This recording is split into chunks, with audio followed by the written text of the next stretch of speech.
Alright, so a pleasant afternoon, each and everyone.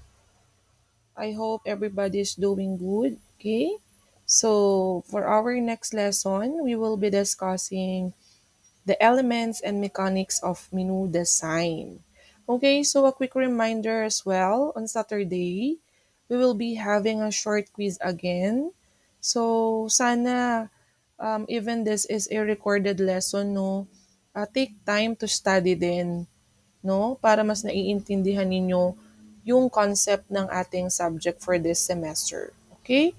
So, our learning objectives at the end of the session, the students must be able to explain the elements of a menu, describe the proper presentation of menu, and lastly, to understand the common mistakes in menu preparation. So to begin with, what are those elements of a menu? Okay, so as you can see here, we have number one, it must be readable or readability. Number two, allure. Number three, variety. Number four, branding. And number five, organization. So when it comes to the elements of menu class, the design of a restaurant, always remember that it reflects to the restaurant itself. Okay? So restaurant menu designs should reflect your restaurant's concept, restaurant location, restaurant theme, whether is it formal or informal, and also it reflects when it comes to the font, to the color scheme of your menu should also complement with your restaurant's theme. Again, the elements we are talking about the menu card. Okay? So now, those five features I mentioned a while ago, those five elements, so let's explain. So when we say readability, so one of your menu most important features should be readable. Okay, so paano ba magiging readable ang menu or menu card natin? So number one is you will use plain fonts. Okay, so avoid using too much style ng font ano natin, ng font style rather than to use the plain one. Okay? So that the customers may not difficult no on how they will read the word or the caption itself no from the categories. And also, when I say readability, this is a good idea to use lettering that is contrast with the background to make it pop up. So for example, if your menu card no is color white for example, so most of the time white is light, so magda-dark kayo ngayon ng mga font style ninyo or yung color scheme na gagamitin ninyo when it comes to those letters, designs, and so on. Okay? And also, we can use as part of the element in creating menu card is the allure. Okay, what is allure? This is something to do with the appealing pictures. Something like you will use graphic photos, no? That is really catchy on the eyes of the customer.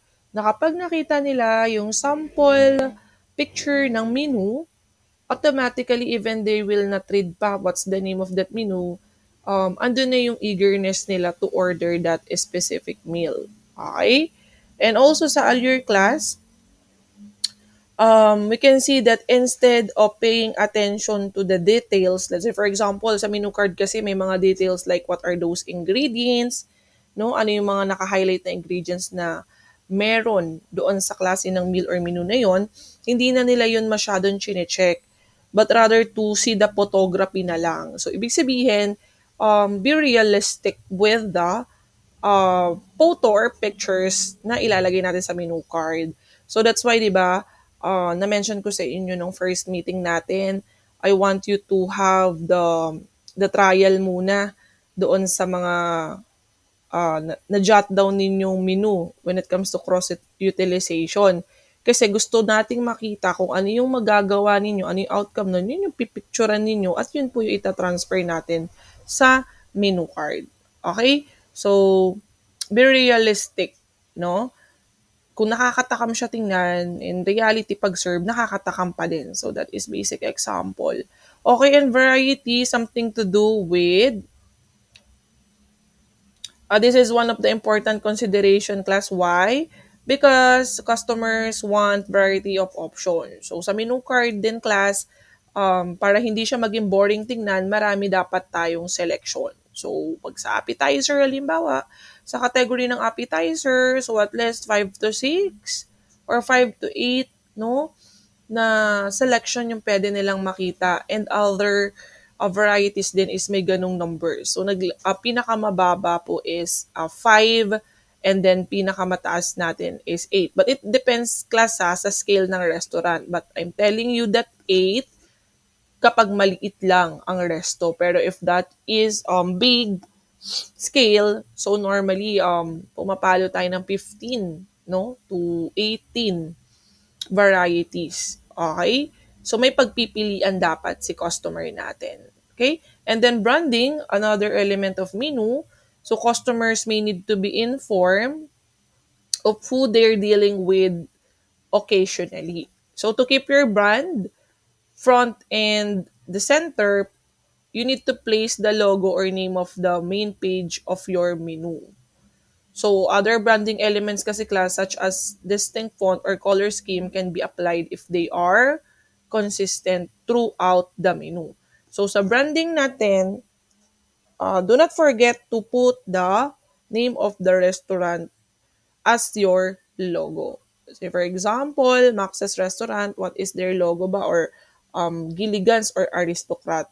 Makikita nyo agad yan sa upper center ng menu card. So hindi tayo gagawa agad ng menu card na varieties agad nang walang logo. So nire-represent po ng branding natin is yung logo so that they can easily be familiar if ano po yung offer ng klase ng restaurant na yan.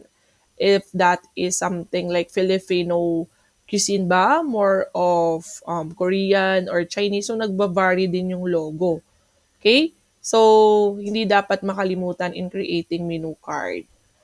Okay? So, I hope naiintindihan natin yung elements. And also sa organization naman, clearly, it categorize the different sections, no? Ng ating varieties. Kanina I mentioned varieties like may appetizer tayo and then the list. And then it will not end sa appetizer. Appetizer, soup, salad, main course, dessert, beverages, others, ayan. So dapat meron tayong offer niyan at naka-organize. So which category ba ang dapat mauna in creating menu card? Of course, kung ano yung sequence ng menu natin, yun din po yung una dapat na makikita sa menu card. So if that is appetizer or starter, ayun po yung nasa front. Okay? So, anong pangalawa? Soup. Ayan. Never po magra-rumble-rumble. Depende lang sa kagustuhan natin kung paano i-create ang isang menu. No? So, for example, unahin natin yung dessert kasi ang ganda ng appeal ng mga pictures para pambungad agad sa customer. No, it's not proper. So, kailangan pa rin susunod tayo for the sequence. So, that's the organization. Okay? So next natin, we have the menu presentation. So the following includes the factors to consider in presenting the restaurant menu. So in creating a menu card, as you will present this one, number one na kailangan nating i-check is the paper quality. Okay? So, paper quality, the menu planner chooses the paper quality that will be used in designing a menu. So, the menu planner must consider how frequently the menu will be used while selecting the paper. So, did you know, class, that the most typical menu is one printed on thick paper with a logo, with a graphics or photos or theme on the front? Okay, that's the typical, di ba? As you can see sa mga restaurant, kung nakapag-try na kayo kahit sa ang restaurant, the common is a thick paper, just a thick paper with the logo, photos, and theme. But the menu should cover or portray accurate image of the business, and it must be indicate the formal price or range, and even the theme of the dishes supplied to the customer. So it will not end with just the logo and photo lang. Kailangan entail natin with the menu presentation is the price, okay, and also the range of the menu to be offered, list of dishes to be offered to the customers. So, magbabari yan according sa quality ng paper na gagamitin natin. Okay? Para mas maliwanag yung details, okay, number one that we should do is to use a quality paper. Okay? So, magpiprint out kayo if you will use some parang it's look like a sticker paper pero yung makapal yung ano niya, texture or yung material niya, okay yun. Kasi it will depends kung um, ilang beses natin siya pwede magamit or gaano ba tatagal yung klase ng papel na gagamitin natin. If may budget naman that after 3 months, pwede kayo magpalit ng menu card, okay lang na gumamit kayo ng less expensive kind of paper kasi may budget naman for every 3 months or 2 months. Pero kung ang ating goal is to use that for a long period of time that it will take years, so syempre, mas gusto nating ma-preserve yung menu card. So, gamit na tayo ng quality paper. Okay? So, what else? So, as menu planner, you need to choose its quality and also uh, the durability ng ating paper. Okay? So, pwede rin siyang material niya water resistant para anytime mabasa, no? Hindi natin mamalayan, is pwede pa rin siya magamit the next day or the next month. And pwede din bang humanap tayo ng paper that is stain-resistant paper? Matapunan din siya ng mga dishes. Punasan mo lang, okay na ulit. Pwede ba yun? Kesa magpapalit tayo ng menu card na magkukost ulit sa budget ng restaurant. Something like that. Okay? So, another in menu presentation is ayun, gusto ko palang ihabol sa inyo, in psychology, the way you will present menu daw sa customers is mas lamang daw dapat yung nakikita nilang graphic design and yung layout, yung nagpapagana no sa customer. That's why they are one of the the factor ng decision making nila on how they will order food is yung graphic design na ginamit and also the layout. Okay? So, kapag maganda pala yung graphics and yung layout na ginamit, mas na-entice ang ating customer na mag-order ng mas madami compared to 1 to 2 orders lang according to psychology. Ito yung tinatawag na menu psychology. So, dapat as menu planner, gandahan na natin from the layout itself pa lang and even yung mga graphics natin. So, yan yung wow, may wow factor ang customer natin na, okay, let's try everything here, no? From appetizer to beverage, kinumpleto niya yung six categories na yun. Wala siyang pakialam sa presyo kasi nakuha natin yung loob niya. Something like that. So, dapat marunong talaga si menu planner gumawa ng menu presentation or menu card. Another thing that we need to consider is yung durability. So, when choosing paper, the menu planner must weigh 4 factors. So, yung strength, the texture, the color, and the opacity. Okay? So, yung opacity class, it refers to the property of the paper that minimizes the show-through. Are you familiar with the word show-through? No? Of printing to the back side of a sheet. So, kung na-discuss sa inyo to ni Ma'am Chubbs, no? As part of your, applied business tools, this is, one of the elements din on how you will create a menu presentation. No, when it comes to durability is dapat i-check natin yung or itimbangin natin yung tinatawag na opacity. Okay? It minimizes the show-through. Again, show-through o printing to the backside of a sheet. Okay?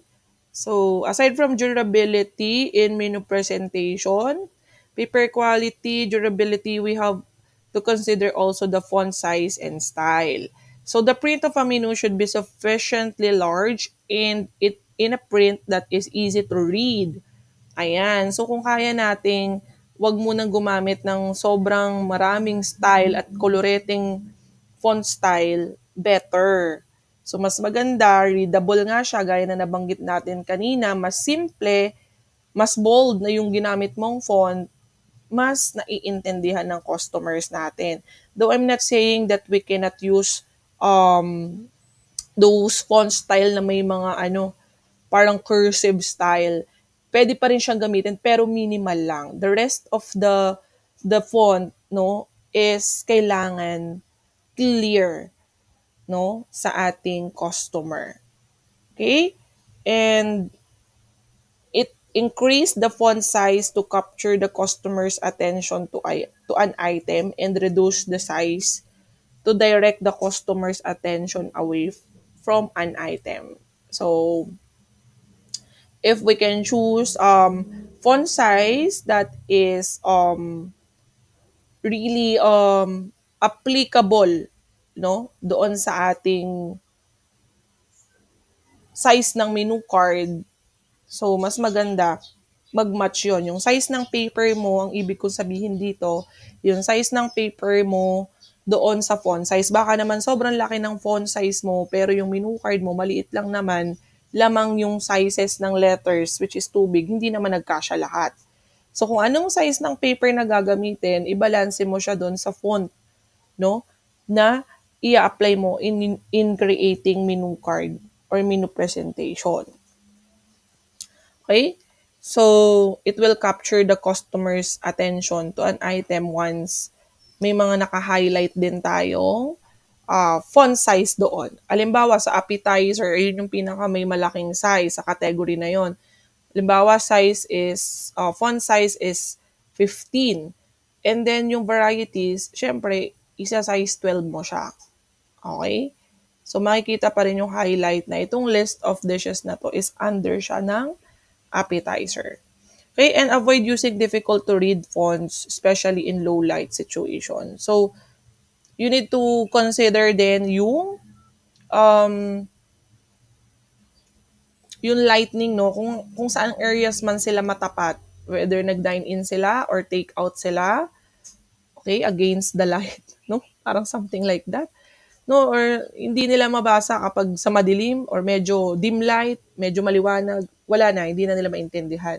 So, try to check and balance those things na kahit saan mo ilagay yung menu card, readable pa din sa part ng guest natin. Okay? So, what else?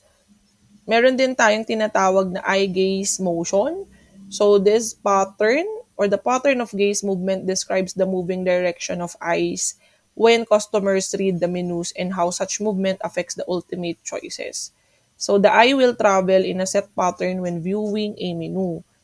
So, itong eye gaze motion natin, may tatlo siyang part. We have single panel menu, two panel menu, and tri-panel menu.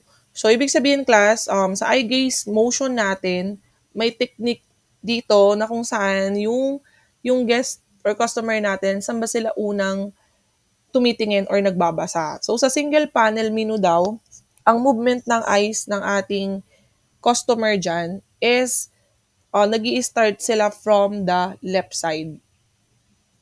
Okay? Left side ng menu presentation or menu card going to right side. Again, when we say eye gaze motion, pattern of gaze movement describes moving directions of eyes of the customers. So, ito yung usually dapat sa menu planner, alam nyo kung ano yung ipoposition or ilalagay natin from the left side. If that is single panel menu, when we say single panel, one page lang, na yung focus ng customer natin once they check the menu presentation or menu card is lagi nasa left side. So, lahat ng gusto nating i-highlight na menu, okay, is kailangan nakaposition siya on the left side. And then, yung medyo, hindi naman siya ganun hindi siya ganun nagmumove na product, pwede natin siyang i-position doon sa right side. Okay?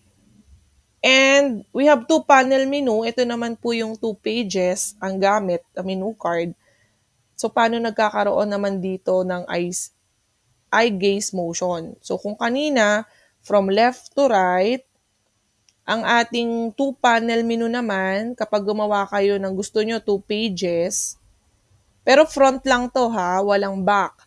Front lang lahat. Even the single panel menu, front lang din. Walang likod. Kasi mahirap din on the part of the restaurant sometimes kapag merong nakalagay na details at the back, minsan tinatamad na yung customer pa. Gusto nila yung napi-flip nila. Okay? So, sa single menu, ang technique naman dyan,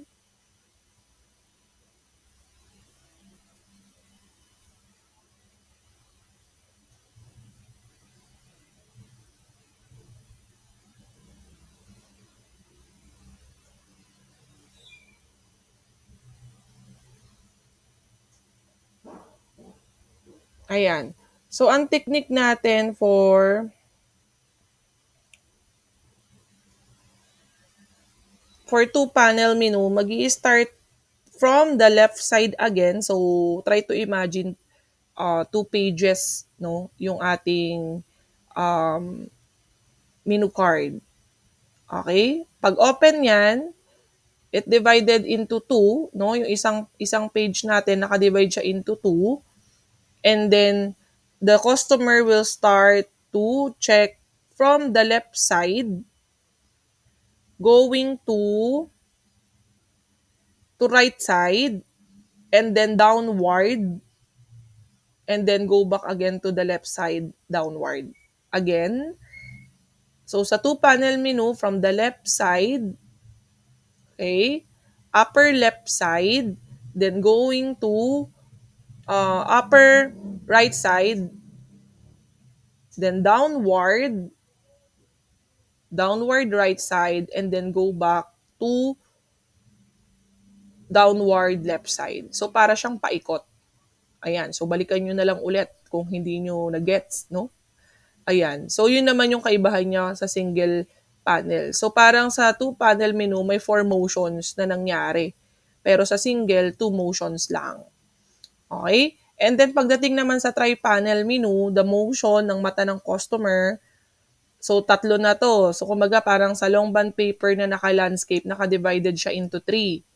So, ngayon, as the customer open that tri-panel menu, ang movement ng mata naman nila is i-start from the center. Okay? So, from the center, pagbuklat ng menu, going to upper left side, okay? And then going to upper right side, then downward right side, then go back to downward left side. So, parang it's a cycle din, pero nag-umpisa tayo sa number 1, which is at the center. So, meaning, may mga effect pala yung paggawa din ng menu card natin on how our customer will entice, no? Kung paano rin sila magde-decide ng menu nila or dishes na gustong i-order sa loob ng isang araw or once they visit sa restaurant. So, hindi pala siya according to their interest lang and preferences. Sometimes, kung hindi man sa taste, no, according sa menu psychology, naaano natin sila, nakukuha natin sila by graphics again and layout, and then it depends upon the menu presentation. Kung single ba siya, single panel menu, 2 panel menu, or tri-panel menu, may mga iba't iba siyang effect sa customers natin. Okay, which is on the part of the customer, natutulungan sila on how to decide. So tayo naman, kung gusto natin na mas malaking sales at ayaw natin ng too much marketing strategy, sa paggawa pa lang ng menu presentation, kailangan may na-work out na natin agad yon. Kasi kahit hindi natin siya paglaanan ng too much time, mismong trumatrabaho na yung pinaka-outcome ng menu card natin. Okay? Kahit di tayo sobrang mag-sales talk or mag-marketing strategy or upselling. kasi customer na mismo ang magde-decide automatically nang walang pilitan. And that's the essence of the eye gaze motion. So, ano to, skills to ng menu planner, no? So, hindi to madaling trabaho kasi kailangan mo din i-strategize yung pagkakaposisyon lahat ng photos, details, no? Layout, and then, ayun nga, ibabangga mo tong tatlo na to. Kung single, two, o tri-panel ba ang gagawin mong menu card or menu presentation. Okay, so next is what are the common mistakes in menu preparation? So the common mistakes are number one, it's hard to read. So the reason kung bakit hard to read is normally yung nabanggit ko kanina using different font styles. So yung mga font styles natin, hindi naman lahat katulad ng edad ninyo or edad ko na kaya nating mag-adjust. There are times na may mga customers tayo that they want just simple, no? Kaya nilang basahin. And then, inadequate management commitment. Okay, what is number two natin? Common mistake in menu preparation. Or sometimes sa hard to read din pala, no, I will add, yung hindi nagko-complement yung layout mo, yung kulay ng menu card mo sa mga font style or font size na ginamit mo. Parang dark and then dark. Dark na nga yung layout, dark pa yung font. Hindi din talaga mababasa yan. Tapos dark pa yung mga graphics mo. Hindi naman natin pwedeng maging dahilan kasi ang theme po more of dark. Oo nga, andun tayo sa creativity mo na yan, the concept mo na yan. Pero ang tanong, nababasa ba?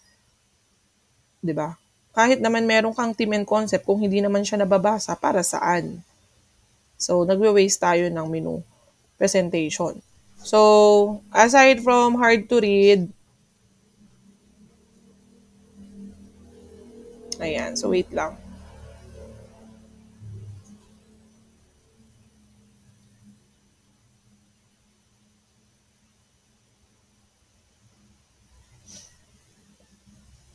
For a while.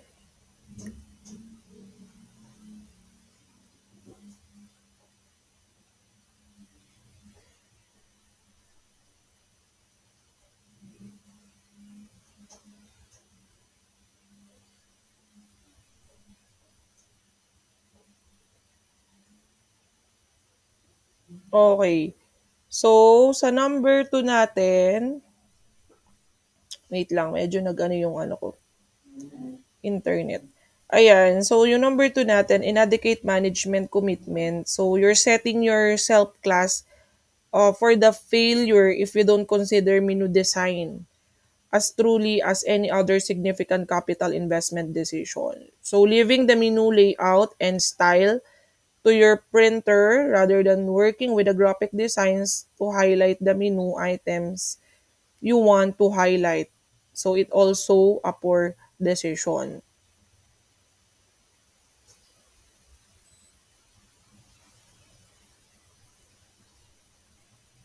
Okay, so there are times that if we will produce, no, copy of menu card or menu presentation. So there are times na paisi-isi ka lang ng pag-print, no, ng iyong the outcome of the menu presentation, knowing na dun sa iyong file is okay na. Pero nung na-print mo siya, may mali doon. It can be yung color combination, nag-iba, yung pinaka-output mo na mismo, or merong na iba na alignment na letters, na font, and so on. Pero pinabayaan mo nang mag-print ng 10 or 20 copies. So, hindi mo na manage ngayon kung may error ba, hindi ka muna nag-try.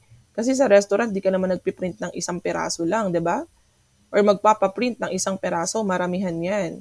So, you did not commit yourself to check first. Baka may errors muna, which is very vital na makikita natin dito as mistake is to try first. Mag-try ka muna ng isa kung okay na ba yung sizing, yung font, yung spacing mo, yung color, ano ba nag-reflect nung pinrint mo, baka iba siya doon sa ginawa mo during the process or the stage na gumagawa ka sa Canva and whatsoever. So that's number 2. And incongruent naman This is something to do with including failing to the menu of the restaurant's decor and style. So your menu is your fundamental communication tool, and it should be a design class in such a manner that a customer who had never heard your restaurant could picture your decor or type of food, or it can be pricing, etc.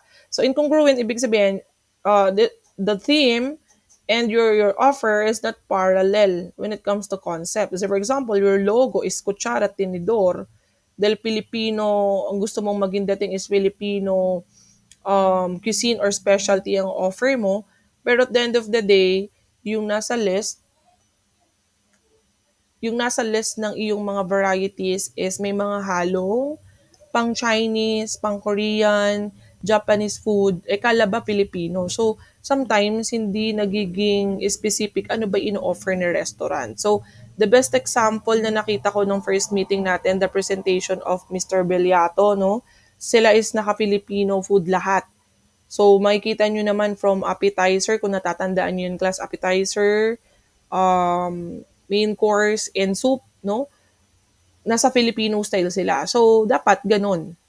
So, hindi ka mag-appetizer Filipino, pagdating sa dessert mo, pang Korean naman, pagdating sa beverage mo, pang Italian naman, so ang gulo, no? So that's incongruent. So this is also a mistake in menu preparation. Number four, overemphasizing prices.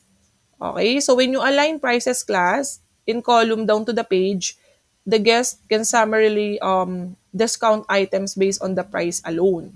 So you can improve your sales without changing any menu item or price, and all you have to do is to reposition the items and employ menu psychology techniques on your menu card. So if the font size halimbawa ng inyong menu or varieties is 12. So wag natin siyang mas lagyan ng mas mataas na font size or kapantay. So kung kakayanin ng mas maliit, no? Kasi ano din yun sa psychology yung kumbaga hindi mo masyadong binabrag na ito yung, regardless yan kung mura o mahal, binabrag yung presyo. So mas pagitan lang siya ng one size. Kung 12 si font size mo uh, sa Word, and then yung prices mo naman is pwede natin gawing 11. Something like that. So, para bang andun yung humbleness din, no, ng restaurant or ng menu card, na parang hindi kayo after with the pedo. That is really, important, no, na kumita ang restaurant, pero never to use over emphasizing. No, very obvious yung pricing natin. So, poor salesmanship, no? So, dito naman class, you're not emphasizing the items of the restaurant that you want to sell through graphics, fonts, color, illustrations, or any influences that the items will move. So, ito naman, you know already that the product is not moving, pero wala ka namang ginawang way para mas ma-boost natin siya or mas makita siya ng customer. Kasi for example, sa menu card, you know already kung ano dyan yung pinaka-list na mga order ng guest at the end of the day. Pero, anong nakalagay na picture? Matamlay pa. Ano pa yung details mo? Pagdating sa sample menu na yan, wala masyado. Okay, yung iba mong menu, may mga ingredients, okay, anong ginamit na sauces, may dressing ba to or what, and then yung iba mong product, dahil nga list priority siya. Okay? So, wala masyadong dating, tapos siya pa yung nasa dulo, tapos ang liit pa ng font. So, bigyan mo rin siya ng highlight, lalo na kung alam mo naman na anytime within is hindi siya mabibili. So, pwede mo siya ilagay siguro sa left side, gaya ng sinabi ko kanina sa eye gaze motion. Okay? So, yun yung poor salesmanship. And then, poor use of space. So, this includes using the front and back cover for information about the restaurant. Okay? Like the hours, the services, the history, and the address. So, some of the customers, tinitake nila souvenirs minsan yung mga, alam niyo yung mga pamphlet, no? Or pinipicture na nila yan sometimes. So, now, hindi pwedeng i-include ninyo, hindi pwedeng hindi mai-include rather, yung mga details like yung informations nga, no? Like hours, ano yung daily operation ninyo, ano yung address ng restaurant ninyo, saan siya located, and ano yung possible service na ino-offer ninyo, food and beverage, etc. So, kailangan natin siyang ilagay sa menu presentation, pero nagiging mistake siya kasi pinagtatabi-tabi din, no, yung isang information. So, if you want to put a space, ma-highlight ninyo yung address, contact number, and then yung daily operation ninyo, lagyan nyo ng space. So, it's not because simple information lang, very discreet, wala siyang puwang dun sa menu presentation. Maglalagay din dapat. And then, masyado namang malaki sa number 7, the size of the menu needs to take into account the size of the table, the place setting, and the table appointment. So, baka yung menu card naman, isang buong mesa yung size, no? Sobrang pangmalakasan. Takip na yung buong mukha din ng ng customer pag open nila, no, or habang nagbabasa, hindi na nila makita isa't isa. Nagsisilipan na. Okay? May mga ganang experience ba kayo? Sobrang laki ng menu card mo, pang buong barangay yata yung titingin. So, check nyo lang din kung ano ba yung, specific size, specific size ng menu card natin na magbabalanse din sa ating size of table sa restaurant, and even kapag binasa siya ng customer is hindi naman siya totaling mako-cover yung face and even yung kasama niya doon during nag-dine in sila, no? Masisilip-silip pa rin nila yung isa't isa, something like that. Okay. Ayan, kasi may mga restaurant din talaga, no? Naalala ko lang bigla, no? One time na nag-visit kami sa isang well-known, though manageable naman. Pero, hindi naman siya sobrang laki, pero kung makikita mo rin naman, parang sobrang nagka-accumulate ng space sa table. And even once you hold the menu card, parang, nakaka-burden sa part mo. Kasi sobrang, ang bigat na nga, ang pag flip mo pa, sobrang nakakatamad basahin or tingnan. Kasi sa sobrang laki ng sizing nila. Okay? So, I guess, this is the last slide for the lesson today. I hope and pray that you understand the lesson, no, when it comes to what are those elements to create a menu presentation, what are the common mistakes to avoid in creating a menu presentation or menu card, and what are those eye gaze motion na tinatawag para ma-hook natin the interest of the customer once they decide to order different dishes. And also, those factors to consider in presenting a restaurant menu, like the paper quality, the durability, yung font size and style, etc. Okay, so on Saturday, magbigay ako ng short quiz sa inyo and assignment din when it comes sa menu presentation ninyo na i-justify ninyo sa akin, no, or explain by group for the coming weeks ano yung menu card or menu presentation na gagamitin natin sa mga susunod nating sessions. Okay? So that's the end of our lesson. Thank you for listening. Thank you for your time, class. God bless and have a nice day, everyone.